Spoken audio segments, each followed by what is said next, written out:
Allow me to begin this piece with a humble disclaimer. I am young, naive, and consider myself to be a very optimistic cynic. I believe in God, in His grace, and the importance of moisturizing on a daily basis. I have in my heart an unfair faith that compels me to believe that this life is merely an awkward pre-drinks to a much more wonderful and entirely more eternal after party after this life. However, in this life, I have so far led a charmed existence.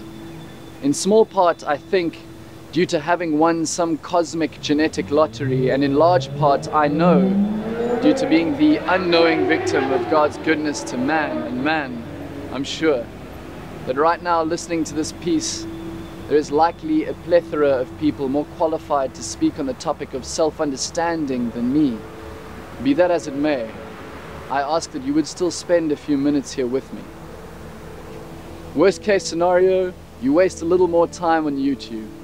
Best case scenario, you hear something in this poem that changes your life today and for every other day beyond this. And so I invite you to rake your mind's fingers through the words that I share here. And where you find truth, hold it gently.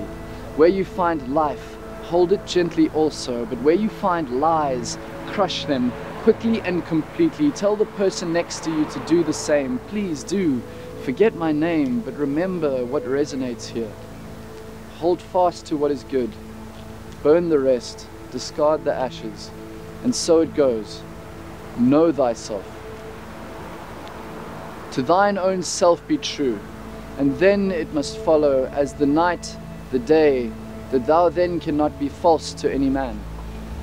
Polonius, Hamlet, Sir William Shakespeare. I have been fighting for the last few months and a week to really search and to seek to understand myself, my meaning and my mess. I must confess, it has been a sobering experience that has sometimes driven me to drink. Be that as it may, what a necessary journey it has been for me, and I believe could be for you also. But allow me to digress, and I promise I'll swing back to this. God absolutely baffles me, and the Bible baffles me too. And I know that for some of you, mere mention of God in the Bible is enough for you to want to disengage, check your Facebook page, and leave the room. But stay with me. There might be something here that you enjoy. You see, I know that mingled in those pages is so much controversial content about touchy topics like identity and sexuality and heaven and hell, man. There's this one story about a really grumpy prophet who calls out 2 wild bears from a bush to kill a bunch of primary school kids because they mocked him for being bald. The Bible is hectic, I get that. But a wise friend told me you cannot have an opinion on something that you have never experienced, or at the very least researched extensively. So the Christian text considered in this context, here is my experience. I have found in the Deuterocanonicals so much love and so much life and so much goodness. My goodness, there's also just some good advice that if we adopted it as a society, things might function a little better. For example, do not murder. If we all agreed to that today, I think we might get out alive. And then there is the oft paraphrased, love your neighbor as you love yourself. And sadly, as a society, I think we get that one right. But that's no compliment to us. After all, hurt people hurt people. I mean, how do you love someone that you do not know? And so it goes. Know thyself. The inescapable reality of getting to know yourself is to spend a lot of time with yourself and yourself only. And to me, that sounds hella lonely, but I know that for some of you, it's a simple extension of your everyday satisfaction with solitude. But dude, I'm not that guy. Rather, I feel very overwhelmed when I am alone. And so, if you are like me, then to we, the weary, I offer the starting block. I challenge you to write your own biography and get your story straight. Write about the landmarks and landmines that have brought you to this date, and then celebrate how far you've come and know how far you want to go. Search yourself like your childhood house until you find your room to grow. So do share all the gory details, just as long as they are true. Rewrite this document frequently and then let it anchor you through all of your failures and all of your successes. What I suggest next is to consider what your mind is telling you, but do not believe everything that it says. Your brain, like your bladder, is a processing tool. For the most part, you get out what you put in. So consider what you're feeding your mind. And also consider your speech, because your heart is a wellspring, bubbling and overflowing, pouring out of your mouth. So, friends, how's the water? Next, I think you ought to consider energy systems and how they flow. Thanks to physicists, now we know that energy cannot be created or destroyed, merely passed from one body to another. So, sister, brother, who or what brings your power in? Who or what drains you? Who or what makes you wild for life? And then who or what tames you?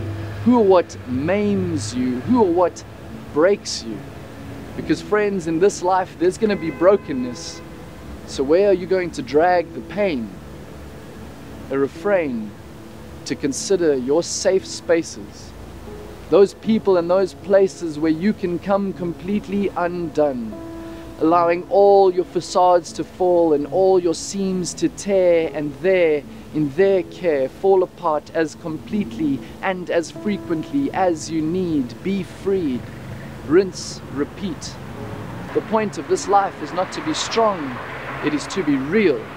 And so now, with zeal, gather up your strengths and flex them on platforms, fields and stages for everyone or no one. That's entirely up to you, but do not be afraid of your own light. Burn brightly, even if you only ever burn alone. This life is not a popularity contest. It's about finding your contentment. But first, let us deal with your resentment and demarcate your danger zones. Those places where you've bruised your heart and rattled your bones. It's okay to run away sometimes, but not away from those you love. Let us together rise above and examine your boundaries. Test your limits, but play this game with caution, friends, because while the rules are there to be broken, a soul can be broken too. So please do push yourself to the ends of yourself. But when you get there, mark down your coordinates.